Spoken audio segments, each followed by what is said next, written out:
Normally, sound waves are invisible and we can only hear them. But I know a little experiment that we can do that will help us see what we are hearing.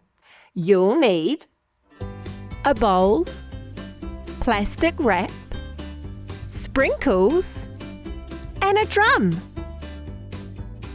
Let's start by wrapping our plastic over the top of our bowl. It will stick by itself, but you just need to make sure it is nice and tight. That's it.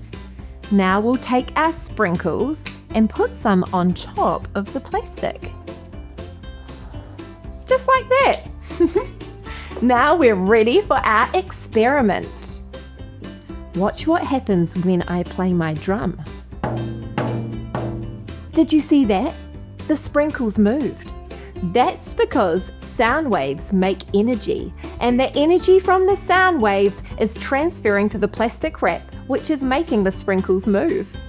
Now let's see what happens when I play my drum loudly. Did you see that?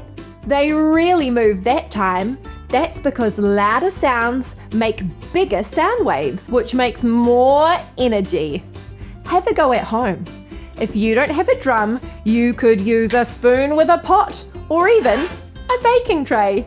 Have fun watching sound move.